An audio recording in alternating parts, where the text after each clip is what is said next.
Hello everyone, welcome back to my channel. ഇന്ന് ഞാനൊരു പുതിയൊരു റെസിപ്പിയുമായിട്ടാണ് വന്നിരിക്കുന്നത്. നമ്മുടെ മസൂർ ദാലും പിന്നെ ഉരുളക്കിഴങ്ങും കൂടെയുള്ള ഒരു കറിയാണ് ഞാനിന്നിവിടെ കാണിക്കാൻ പോകുന്നത്. മസൂർ ദാൽ എന്ന് പറയുന്നത് നിങ്ങൾക്ക് ചിലർക്കൊക്കെ അറിയാമായിരിക്കും. നമ്മളുടെ ഏകദേശം ഈ റെഡ് കളറിലുള്ള ഒരു പരിപ്പുണ്ടല്ലോ, അതാണ് നമ്മൾ മസൂർ ദാൽ എന്ന് പറയുന്നത്. പക്ഷേ ഇത് മസൂർ ദാൽ സ്പ്ലിറ്റൻ അല്ല, നമ്മൾ ഇതിൻ്റെ ഹോൾ ദാലാണ് ഞാനിവിടെ എടുത്തിരിക്കുന്നത്. അതുകൊണ്ടാണ് നമ്മൾ ഈ കറി ഉണ്ടാക്കുന്നത്. നമ്മുടെ ഉഴുന്നൊക്കെ സ്പ്ലിറ്റഡ് ആകുമ്പോഴുള്ള ഉഴുന്ന് പരിപ്പുണ്ടല്ലോ, അതുപോലെ തന്നെ ഇതിൻ്റെ മസൂറിൻ്റെ ഹോൾ ആയിട്ട് മുഴുവനായിട്ട് നമ്മൾ സ്പ്ലിറ്റ് ചെയ്യാത്തതായിട്ടുള്ള പയർ പോലെ ഇരിക്കും. അതിൻ്റെ പരിപ്പാണ് ഞാൻ ഇന്നിവിടെ എടുത്തിരിക്കുന്നത്. അതുകൊണ്ടുള്ള ഒരു കറിയാണ് ഇന്നിവിടെ കാണിക്കാൻ പോകുന്നത്. അതിന് മുമ്പായിട്ട് ചാനൽ ആരെങ്കിലും സബ്സ്ക്രൈബ് ചെയ്തിട്ടുണ്ടെങ്കിൽ, ചെയ്യാതെ കാണുന്നുണ്ടെങ്കിൽ ചാനലൊന്ന് സബ്സ്ക്രൈബ് ചെയ്യുക. ഈ വീഡിയോ നിങ്ങൾക്ക് ഇഷ്ടപ്പെടുന്നുണ്ടെങ്കിൽ മറ്റുള്ളവരിലേക്ക് ഒന്ന് ഷെയർ ചെയ്യുക. നോർത്ത് ഇന്ത്യൻ റെസിപ്പിയാണ്. അപ്പം നമുക്ക് സമയം കളയാതെ തന്നെ റെസിപ്പിയിലേക്ക് കിടക്കാം. ഞാനൊരു പാൻ അടുപ്പത്ത് വെച്ചിട്ടുണ്ട്. പാൻ ചൂടായി വന്നപ്പോഴേക്കും 1 ടേബിൾ സ്പൂൺ നമുക്ക് വെജിറ്റബിൾ ഓയിൽ ഒഴിച്ച് കൊടുക്കാം. എണ്ണ ചൂടായി വന്നപ്പോഴേക്കും അതിലേക്ക് 2 ടേബിൾ സ്പൂൺ മല്ലി നമ്മളിട്ട് കൊടുത്തു. കൊറിയാണ്ടർ സീഡ്സ് 2 ടേബിൾ സ്പൂൺ ചേർത്ത് കൊടുത്തു. ഒരു 10-12 കുരുമുളക് ഇട്ട് കൊടുത്തു. 2-3 ഏലക്ക, ഒരു ഹാഫ് ഇഞ്ചോളം കറുവപ്പട്ട, 1/2 ടീസ്പൂൺ പെരിഞ്ജീരകം,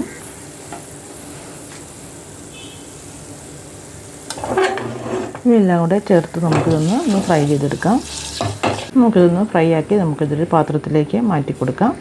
അതിലേക്ക് നമുക്ക് 1 ടീസ്പൂൺ കായം ചേർത്ത് കൊടുക്കാം. ഒരു 1/3 കപ്പോളം തൈര്, നല്ലപോലെ ബീറ്റ് ചെയ്തിരിക്കുന്ന തൈരാണ് ഞാനിവിടെ ചേർത്ത് കൊടുത്തിരിക്കുന്നത്.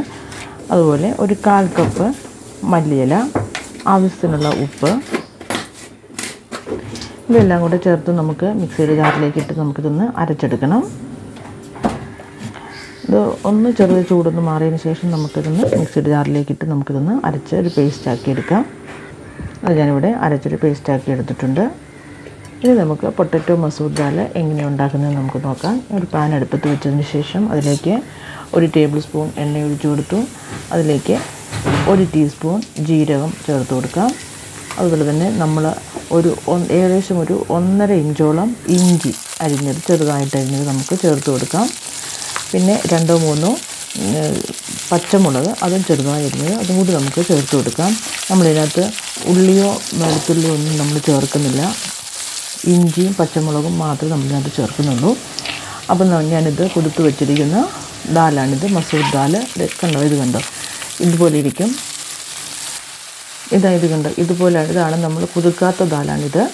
കുതിർത്ത് കഴിയുമ്പോഴാണ് ഇതുപോലെ വരുന്നത്. 2-3 മണിക്കൂറെങ്കിലും നമുക്ക് വെള്ളത്തിലിട്ടത് കുതിർത്തെടുക്കണം. പിന്നെ ഇത് നമ്മൾ കുതിർത്തതിന് ശേഷം എണ്ണയ്ക്കകത്തിട്ട് നന്നായിട്ടൊന്ന് ഏകദേശം ഒരു പകുതി വേവ് വരെയെങ്കിലും ആകുന്നത് വരെ നമുക്കത് എണ്ണയ്ക്കകത്തിട്ട് നമുക്കിത് നല്ലപോലെ റോസ്റ്റ് ചെയ്തെടുക്കണം. ഈ ദാൽ ഒത്തിരി അങ്ങ് വെന്ത് പോകാനും പാടില്ല. നമ്മൾ ഇത് ഉണ്ടാക്കി കഴിയുമ്പോൾ നമുക്കിത് ആലു കീമയൊക്കെ എങ്ങനെ ഉണ്ടാക്കുന്നു അതുപോലെ ഏകദേശം നമുക്ക് തോന്നും. അതുപോലെ ടേസ്റ്റും നല്ലൊരു ടേസ്റ്റാണ്. ദാലിനകത്തൊക്കെ ഒരുപാട് പ്രോട്ടീൻസും ഒക്കെ അടങ്ങിയിരിക്കുന്നതാണ്. ഒരു ഹെൽത്തി ആയിട്ടുള്ള ഒരു ഡിഷ് തന്നെയാണിത്. നമുക്കിത് വേണമെങ്കിൽ ഒന്നും ഇല്ലാതെ തന്നെ ചോറ് എന്തെങ്കിലും സൈഡ് ഡിഷായിട്ട് അല്ലെങ്കിൽ ചപ്പാത്തി ഒക്കെ കൂടെ കഴിക്കാം. അല്ല, ഇത് തന്നെയാണെങ്കിൽ നമുക്ക് കഴിക്കാൻ പറ്റിയ ഒരു മീലായിട്ട് വേണമെങ്കിൽ നമുക്ക് ഇത് കഴിക്കാൻ പറ്റും. ഞാൻ ഇത് റോസ്റ്റ് ചെയ്തതിന് ശേഷം നമ്മൾ അരച്ച് വെച്ചിരിക്കുന്ന മസാല നമുക്കിതിനകത്തേക്ക് ചേർത്ത് കൊടുക്കാം. ഒരു പകുതി വേവെങ്കിലും ആയി കഴിഞ്ഞതിന് ശേഷം വേണം നമുക്ക് ഈ മസാല ചേർത്ത് കൊടുക്കാനായിട്ട്. മസാല ഞാൻ ചേർത്ത് കൊടുത്തിട്ടുണ്ട്. നന്നായി ഇളക്കി കൊടുക്കാം.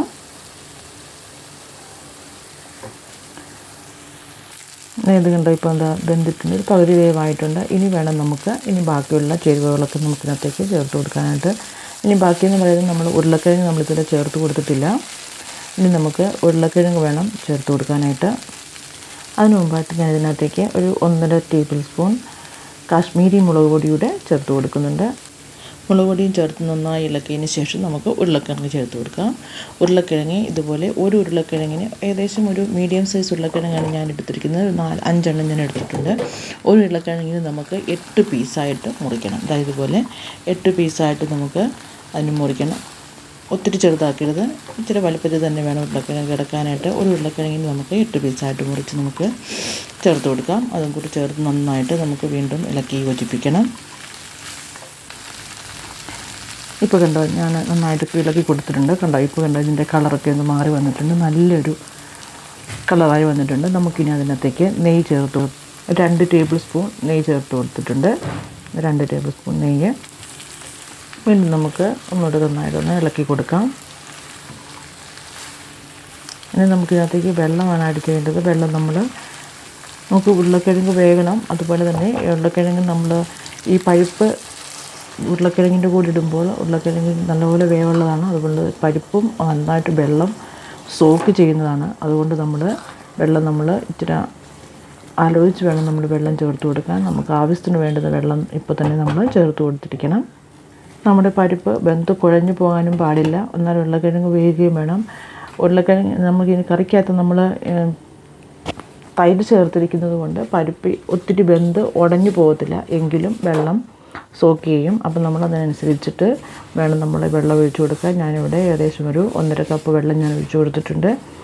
അതിനുശേഷം നമുക്കിത് അടച്ചു വെച്ച് മീഡിയം ഫ്ലെയിമിലിട്ട് നമുക്ക് വേവിച്ചെടുക്കാം. ഞാനിത് അടച്ചു വെച്ച് വേവിച്ചിട്ടുണ്ട്. ഇനി നമുക്കിതൊന്ന് തുറന്ന് നോക്കാം. ഉരുളക്കിഴങ്ങൊക്കെ നന്നായിട്ട് വെന്തിട്ടുണ്ട്. കണ്ടോ, ഇത് നമ്മൾ ഒരുപാട് വെള്ളം ആക്കിയിട്ടുള്ള കറിയല്ല, ചാറ് ഒരുപാടല്ല നമ്മൾ ഈ കറിക്ക് എടുക്കുന്നത്. നമ്മൾ ഡ്രൈ ആയിട്ടാണ് ഇത് നമ്മൾ എടുക്കുന്നത്. അതുകൊണ്ട് നമുക്ക് വെള്ളം പറ്റിച്ച് വേണം നമ്മൾ എടുക്കാനായിട്ട്. അത് കണ്ട് വെള്ളമൊക്കെ വറ്റിയിട്ടുണ്ട്, ഡ്രൈ ആയിട്ട് വന്നിട്ടുണ്ട്. അപ്പോൾ നല്ലൊരു കറിയാണ്. നമുക്കിതിന് കടുക് വറുക്കാം. വറുക്കാനായിട്ട് ഞാൻ ഒരു പാൻ അടുപ്പത്ത് വെച്ച് ചൂടായി വന്നപ്പോഴേക്കും 1 ടേബിൾ സ്പൂൺ നെയ്യ് ഒഴിച്ചു കൊടുത്തു. നെയ്യിലേക്ക് നമുക്ക് കിസ്മിസാണ് ചേർക്കേണ്ടത്. 1 ടേബിൾ സ്പൂൺ കിസ്മിസ് നമ്മൾ ചേർത്ത് കൊടുത്ത് നമുക്കൊന്ന് ചൂടാക്കിയെടുക്കാം. ഞാനിവിടെ 1 ടേബിൾ സ്പൂൺ കിസ്മിസ് ചേർത്ത് കൊടുത്തിട്ടുണ്ട്.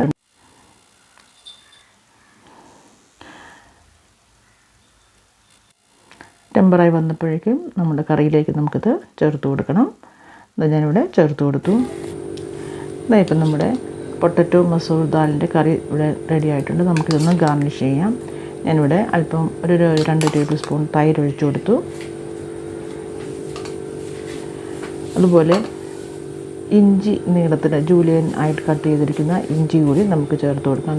ജൂലിയൻ കട്ട് ചെയ്തിരിക്കുന്ന ഇഞ്ചിയാണ് ഞാനിവിടെ ചേർത്ത് കൊടുത്തിരിക്കുന്നത്. കൂടെ അല്പം മല്ലിയില കൂടി നമുക്ക് ചെറുതായിട്ട് അരിഞ്ഞിട്ടുള്ള മല്ലിയില കൂടെ കൊടുത്ത് നമുക്കിന്ന് ഗാർണിഷ് ചെയ്തെടുക്കാം.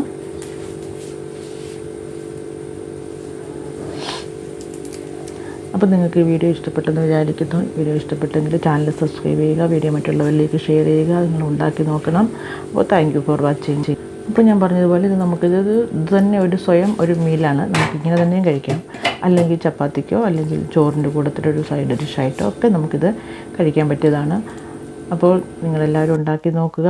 വീണ്ടും ഒരു വീഡിയോയുമായി വീണ്ടും കാണാം. അതുവരെ എല്ലാവർക്കും നമസ്കാരം.